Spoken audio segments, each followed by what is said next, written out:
क्या आपको भी ऐसा लगता है कि बिना मेड के घर का काम कभी खत्म ही नहीं होता, पूरा दिन बस काम ही काम?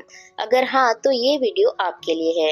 हेलो फ्रेंड्स, मैं हूं मोनिका और आज के वीडियो में मैं आप लोग के साथ 10 ऐसे गोल्डन रूल्स शेयर करूंगी जो बिना मेड के घर के काम स्मूथ और मैनेजेबल रखने में हेल्प करते हैं। साथ ही मैं एक ऐसा क्लीनिंग टूल शेयर करूंगी जो हमारे डीप क्लीनिंग के काम को आसान बना देगा। तो चलिए शुरू करते हैं।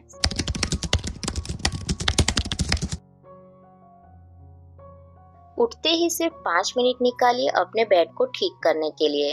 कंबल को फोल्ड करके उनकी जगह पर प्लेस कर दीजिए। कर्टन को ठीक कर दीजिए। जो भी चीजें यहाँ वहाँ है उनको अपनी जगह पर रख दीजिए।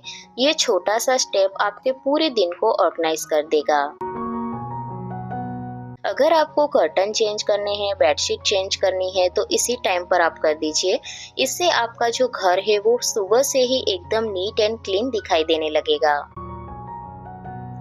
दूसरी चीज है अपने माइंडसेट को चेंज करना। हम होम मेकर को पता है कि घर का काम हमें खुद ही संभालना है, तो उसे इस तरीके से कीजिए कि आपको थकान भी ना लगे और आपका घर का काम है वो कम टाइम में हो जाए। जरूरी नहीं है कि हर चीज परफेक्ट हो और पूरा दिन काम करने से अच्छा है थोड़ा थोड़ा काम करें। लॉन्ड्री का लोड अर्ली मॉर्निंग या फिर रात को ही लगा दीजिए, जिससे मॉर्निंग में ही वॉशिंग का काम खत्म हो जाए।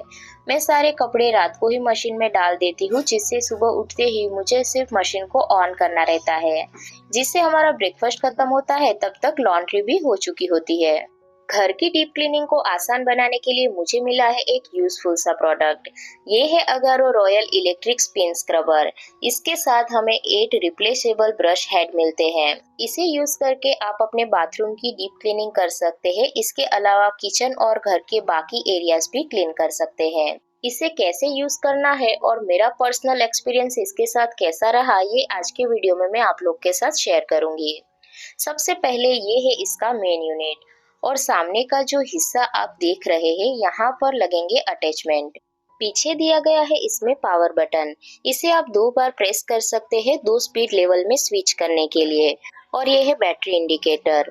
यहाँ पे चार्जिंग पोर्ट दिया गया है, साथ में चार्जिंग केबल भी है जो हम आगे देखेंगे। ये है वेलक्रो हेड। तो कुछ अटैचमेंट वेलक्रो हेड पे लगेगी। उन अटैचमेंट के लिए पहले आपको वेलक्रो हेड को इस तरीके से फिट करना पड़ेगा। वेलक्रो हेड लगाने के बाद अटैचमेंट कैसे लगानी है ये मैं आपको आगे बताऊंगी। सबसे पहले ये है लार्ज ब्रिसल ब्रश।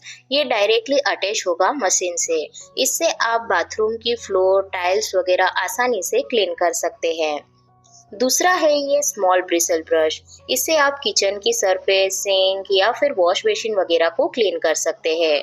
ये है पॉइंटेड ब्रिसल ब्रश। तो जहाँ पर फ्लैट वाले ब्रशेस की पहुंच नहीं होती है वहां पर आप इस पॉइंटेड वाले ब्रश को यूज कर सकते हैं, जैसे किसी भी कॉर्नर की क्लीनिंग कर सकते हैं। ये है फाइबर स्पॉन्ज ब्रश। तो इसका यूज आप अपने किचन में कर सकते हैं, जैसे किचन काउंटर टॉप के लिए या हॉब या फिर कुक टॉप के लिए। ये है स्पॉन्ज ब्रश। इसका यूज आप कर सकते हैं मिरर एंड ग्लासेस को क्लीन करने के लिए। कार को बाहर से क्लीन करने के लिए भी आप इसका यूज कर सकते हैं। नेक्स्ट है ये वूलन क्लॉथ ब्रश। इसका यूज कर सकते हैं हम किसी भी सरफेस की पॉलिशिंग के लिए। इस क्लॉथ वाली अटैचमेंट का यूज कर सकते हैं हम मोप की तरह। कहीं पर भी अगर आपको पानी को वाइप करना है तो वहां पर आप इसे यूज कर सकते हैं। तो वेलक्रो हेड पर आपको बस अटैचमेंट को चिपकाना है इस तरह। 2 स्पीड ऑप्शन आपको मिल जाते हैं, 250 आरपीएम और सेम बटन को प्रेस करके 350 आरपीएम। ऐसे 2 स्पीड, जैसे डेली क्लीनिंग के लिए 250 आरपीएम और डीप क्लीनिंग के लिए 350 आरपीएम। इसी तरीके से आप बाकी की वेलक्रो वाली अटैचमेंट को लगा सकते हैं। ब्रश अटैचमेंट लगाने के लिए आपको वेलक्रो हेड की जरूरत नहीं है, आप डायरेक्ट मशीन में लगा सकते हैं। तो हम अपने क्लीनिंग रूटीन के अकॉर्डिंग इन ब्रश का यूज कर सकते हैं। तो अटैचमेंट को लगाना और निकालना काफी इजी है। ये बहुत लाइट वेट है तो डेली क्लीनिंग काफी आसान हो जाती है। साथ में आपको एक्सटेंशन ट्यूब भी मिल जाएगी, जिसे हम असेंबल कर सकते हैं। हार्ड टू रीच एरियाज या फिर अगर आपको बिना झुके क्लीनिंग करनी है तो आप इसका यूज कर सकते हैं। इसको असेंबल करने के लिए आपको बस मेन यूनिट के साथ ये जो एक्सटेंशन ट्यूब है इसको लगाना है। तो आपको मेन यूनिट को इस तरीके से राउंड राउंड घुमाना है तो ये आसानी से एकदम फिट हो जाएगा। आप अपने अकॉर्डिंग इसकी लेंथ जो है वो एडजस्ट कर सकते हैं। असेंबल करने के बाद इसका जो दूसरा हिस्सा है उसे पीछे की तरफ लगा दे तो इतनी लंबी लेंथ हमें इसमें मिल जाती है। ये है इसका USB-C चार्जिंग केबल। इसकी बैटरी है 2500 mAh की और इसे चार्ज होने में 3 से 4 घंटे लगेंगे और ये 90 मिनट तक काम कर सकता है पूरी तरह चार्ज होने के बाद। साथ में आपको मिलेगा स्टिक ऑन हैंगर जिसे आप प्लेन वॉल पे लगा सकते हैं। जब आप इसका यूज नहीं कर रहे हैं तब आपको इसे इस तरीके से टांग देना है। साथ ही में हमें एक यूजर मैनुअल मिल जाता है जिसके अंदर सारी इंफॉर्मेशन लिखी हुई है। देखिए यहाँ टाइल्स पे चाय का दाग लग गया है। इसको हटाने के लिए मैं लार्ज ब्रिसल ब्रश का यूज कर रही हूँ। तो सबसे पहले मैंने यहाँ पर थोड़ा सा पानी डाल लिया है और उसके बाद हम ये स्पिन स्क्रबर का यूज करेंगे। इसकी हेल्प से हमारी जो क्लीनिंग है वो एफर्टलेस हो जाती है। किसी भी दाग धब्बे को हटाने के लिए हमें घिसने की मेहनत नहीं करनी पड़ती। सारा काम ये स्पिन स्क्रबर आसानी से कर लेता है। एक्स्ट्रा पानी को वाइप करने के लिए मैं क्लोथिंग अटैचमेंट का यूज़ कर रही हूँ। इसकी हेल्प से जितना भी एक्स्ट्रा पानी होगा वो अच्छी तरीके से वाइप हो जाएगा। यहाँ पर आप मेरी टाइल्स देख सकते हैं कितनी अच्छी तरीके से उस पर शाइन आ गई है और कितनी अच्छी तरीके से इसने क्लीन किया है। उसके बाद काउंटर टॉप को क्लीन करने के लिए मैं यूज़ कर रही हूँ फाइबर स्पॉन्ज ब्रश। तो इसके लिए मैंने काउंटर टॉप पर थोड़ा सा पानी और थोड़ा सा डिश लिक्विड ऐड कर दिया है। इसके बाद ये फाइबर स्पॉन्ज ब्रश की हेल्प से हम इसे क्लीन करेंगे। कई बार ऐसा होता है कि काउंटर टॉप पे जिद्दी दाग धब्बे लग जाते हैं तो उन सब को घिसने की मेहनत हमें नहीं करनी पड़ती। इसकी हेल्प से आप अपने गैस स्टोव को भी क्लीन कर सकते हैं या फिर टाइल्स वगैरह जो किचन की टाइल्स होती है काफ़ी चिकनी होती है तो उसको क्लीन करने के लिए भी हम इसका यूज़ कर सकते हैं। तो देखिए यहाँ पर मैं अपने गैस स्टोव को भी क्लीन करने के लिए इसी का यूज़ कर रही हूँ। इसका हैंडल काफ़ी अच्छी तरीके से डिज़ाइन किया गया है तो काफ़ी अच्छी ग्रिप बनी रहती है। और देखिए यहाँ पर जो किचन की टाइल्स है उसको क्लीन करने के लिए भी मैं इसी का यूज़ कर रही हूँ। इसके बाद जो कॉर्नर है उसकी क्लीनिंग के लिए मैं पॉइंटेड ब्रिशल ब्रश का यूज़ कर रही हूँ। इसकी हेल्प से जो भी कॉर्नर में गंदगी जमा हुई होती है वो आसानी से निकल जाती है। टाइल्स के बीच के जो गैप होती है उसकी क्लीनिंग भी हम इससे कर सकते हैं। देखिए ये है मेरा वुडन का डाइनिंग टेबल। इसकी पॉलिशिंग करने के लिए मैंने यहाँ पर यूज़ किया है वुलन क्लॉथ ब्रश। तो यहाँ पर सबसे पहले मैंने अपने डाइनिंग टेबल पर थोड़ा सा पॉलिश लगा लिया है और उसके बाद मैं इसकी हेल्प से यहाँ पर पॉलिश कर रही हूँ। देखिए पॉलिश लगाने के बाद उसको घिसना ये सब मेहनत हमें नहीं करनी पड़ेगी। ये ब्रश की हेल्प से आसानी से उस पर अच्छी तरीके से पॉलिशिंग हो जाएगी। आप सारे वुडन फर्नीचर की पॉलिशिंग इससे कर सकते हैं। इसके बाद ये देखिए मेरा सिंक ये काफ़ी ज़्यादा गंदा हो चुका है क्योंकि इसके ऊपर ना काफ़ी ज़्यादा दाग वगैरह लग चुके हैं। तो इसको क्लीन करने के लिए मैंने यहाँ पर रेड हार्पिक थोड़ा सा लगा लिया है और उसके बाद मैं स्मॉल ब्रिशल ब्रश का यूज़ कर रही हूँ। इसकी हेल्प से मैं इसकी क्लीनिंग करूँगी। ये जो वॉश बेसिन है उसका कलर भी काफ़ी ज़्यादा डार्क है तो इसके ऊपर जितने भी दाग धब्बे होते हैं ना वो बहुत ज़्यादा क्लियरली दिखते हैं। तो इसको क्लीन करने के लिए ये काफ़ी ज़्यादा यूज़फुल है। यहाँ पर देखिए जो इसके कॉर्नर है ना उसको क्लीन करना काफ़ी डिफ़िकल्ट है तो उसके लिए मैं पॉइंटेड ब्रिशल ब्रश का यूज़ कर रही हूँ जिससे कोनों में जितनी भी गंदगी वगैरह लगी हो वो आसानी से क्लीन हो जाए। इससे हम हमारे टैप वगैरह की क्लीनिंग भी आसानी से कर सकते हैं क्योंकि जो बीच में गैप होता है वो बहुत छोटा होता है तो हाथों से क्लीनिंग करना थोड़ा सा डिफ़िकल्ट होता है। ये एक टूल हमारे घर के सारे डीप क्लीनिंग के काम को आसान बना देता है। तो देखिए यहाँ पर मैंने वॉश बेसिन को वॉश कर लिया और कितनी अच्छी तरीके से वॉश बेसिन क्लीन हो गया है।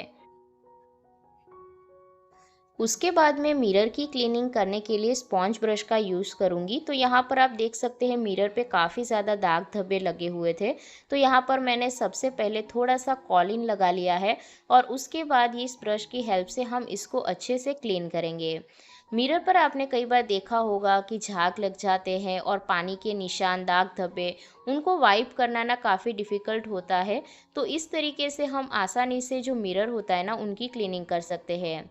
मेरा जो ड्रेसिंग टेबल का मिरर है वो काफ़ी ज़्यादा बड़ा है तो उसकी क्लीनिंग करना ना काफ़ी डिफ़िकल्ट होता था। लेकिन इस स्पिन स्क्रबर ने मेरा ये काम ना काफ़ी आसान कर दिया है और इसके ऊपर ना बिल्कुल भी निशान नहीं रहते हैं, एकदम मिरर नए जैसा चमकने लगता है। बाथरूम का जो फ्लोर होता है उसकी क्लीनिंग भी हम इसे आसानी से कर सकते हैं। जितने भी दाग धब्बे लगे होते हैं वो आसानी से निकल जाते हैं और हमें झुकना बिल्कुल भी नहीं पड़ता। मैं यहाँ पर लार्ज ब्रिस्टल ब्रश का यूज़ कर रही हूँ। तो यहाँ पर आप टाइल्स को देख सकते हैं कितनी अच्छी तरीके से क्लीन हो गई है।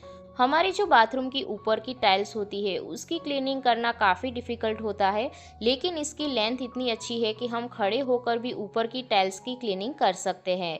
तो यहाँ पर आप देख सकते हैं मैं जो बाथरूम की ऊपर टाइल्स लगी हुई है उन सब की क्लीनिंग भी इससे आसानी से कर पा रही हूँ। और यहाँ पर टाइल्स आप देख सकते हैं कितनी अच्छी तरीके से क्लीन हो गई।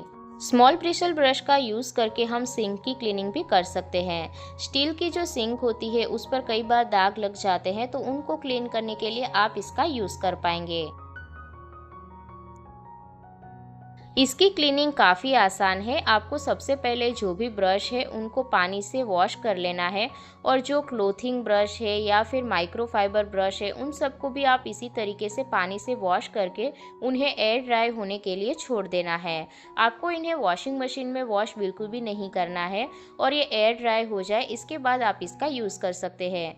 आप कोई लिक्विड वगैरह लगा कर भी इनको वॉश कर सकते हैं। मेन यूनिट को पानी में इमर्स नहीं करना है, आपको सिर्फ कपड़े की हेल्प से इसे वाइप कर देना है। अगर आप ये Agaro royal electric spin scrubber खरीदना चाहते हैं तो डिस्क्रिप्शन बॉक्स में आपको लिंक मिल जाएगी। जो काम करने में सबसे ज़्यादा टाइम लगता है, जैसे घी बनाना हो गया या फिर किसी चीज़ की डीप क्लीनिंग करनी होगी, उसके लिए ना आप एक डे डिसाइड कीजिए। जैसे वीक में एक डे आपको वही काम करने हैं, जैसे संडे हो गया या फिर कोई भी अदर्स डे। तो यहाँ पर जैसे घी बनाने में बहुत ज़्यादा टाइम लगता है, तो मैं ये काम संडे को ही मोस्टली करती हूँ क्योंकि संडे को हमारे पास ज़्यादा टाइम रहता है। अगर आप हर काम एक रूटीन को फॉलो करके करेंगे तो आप बिना मेड के भी घर के सारे काम आसानी से मैनेज कर पाएंगे। हफ्ते में एक दिन डिसाइड कीजिए वेजिटेबल और फ्रूट्स की शॉपिंग के लिए। इससे आपका रोज़ रोज़ बाहर जाकर सब्ज़ी खरीदना, फ्रूट्स खरीदना, इन सब का जो टाइम है वो बच जाएगा। साथ ही में अगर आपके पास कोई ऑप्शन अवेलेबल होगा तो आपको ज़्यादा सोचना नहीं पड़ेगा कि आपको क्या बनाना है। मैं हफ्ते में एक दिन रखती हूँ जहाँ पर मैं सारे वेजिटेबल और सारी जो सब्जियाँ होती है वो मार्केट से ले आती हूँ। उसके बाद मैं उनको फ्रिज में सॉर्ट करके रख देती हूँ। फ्रूट को मैं बाहर ही स्टोर करती हूँ और जो वेजिटेबल है उनको मैं ऑर्गेनाइज़र के अंदर रख कर फ्रिज पे रख देती हूँ। देखिए, इसके साथ मेरी एक और टिप है कि बेसिक मील प्लानिंग करके रखिए। अगर आप एडवांस मील प्लानिंग नहीं कर सकते तो सिर्फ बेसिक प्रिपरेशन अगर करके रखेंगे तो आपका काफ़ी ज़्यादा टाइम सेव होगा। हमारा सबसे ज़्यादा टाइम कुकिंग में जाता है, लेकिन अगर आप थोड़ी बहुत प्रिपरेशन पहले से करके रखेंगे तो आपका काफ़ी ज़्यादा जो टाइम है वो सेव होगा।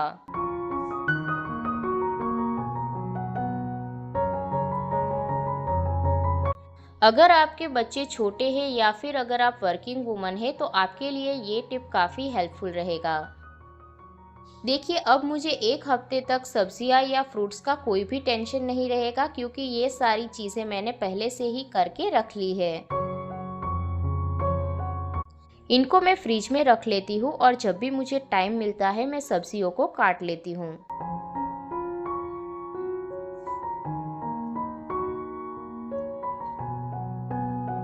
किचन में कुकिंग करते टाइम सिर्फ खड़े मत रहिए, साथ ही साथ थोड़ी बहुत बेसिक क्लीनिंग करते जाइए। जैसे कि काउंटर टॉप को वाइप कर लेना, टाइल्स को थोड़ा क्लीन कर लेना, जो भी काउंटर टॉप पर आपने सामान रखा है उसे क्लीन कर लेना। ये सारी जो चीज़ें हैं ना, ये काफ़ी ज़्यादा हेल्प करेगी आपकी किचन को क्लीन रखने में। Always follow one touch rule. इसका मतलब है कि जो चीज़ आपने जहाँ से उठाई है, काम खत्म होने के बाद उस चीज़ को वहाँ पर रख देना। जैसे कि अगर आपको कोई भी चीज़ की ज़रूरत है, अगर आपने उस चीज़ को वहीं पर रख दिया तो आपका घर मैसी दिखने लगेगा। लेकिन अगर आप काम ख़त्म होने के बाद उस चीज़ को वापस उसकी जगह पे रखेंगे तो आपका घर हमेशा क्लीन एंड ऑर्गेनाइज रहेगा। क्लीनिंग रूटीन के लिए एक लिस्ट बनाइए, जैसे कौन सी क्लीनिंग आपको डेली करनी है, कौन सी क्लीनिंग आपको मंथली करनी है और कौन सी आपको वीकली करनी है।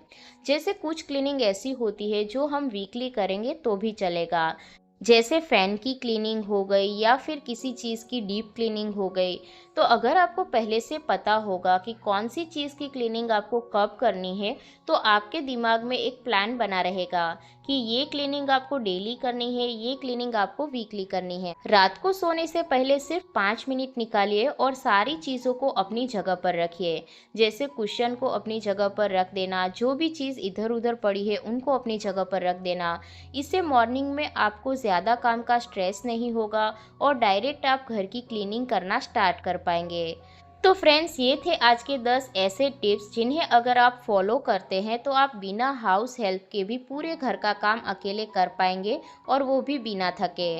तो आई होप कि आज का ये वीडियो आपको पसंद आया होगा।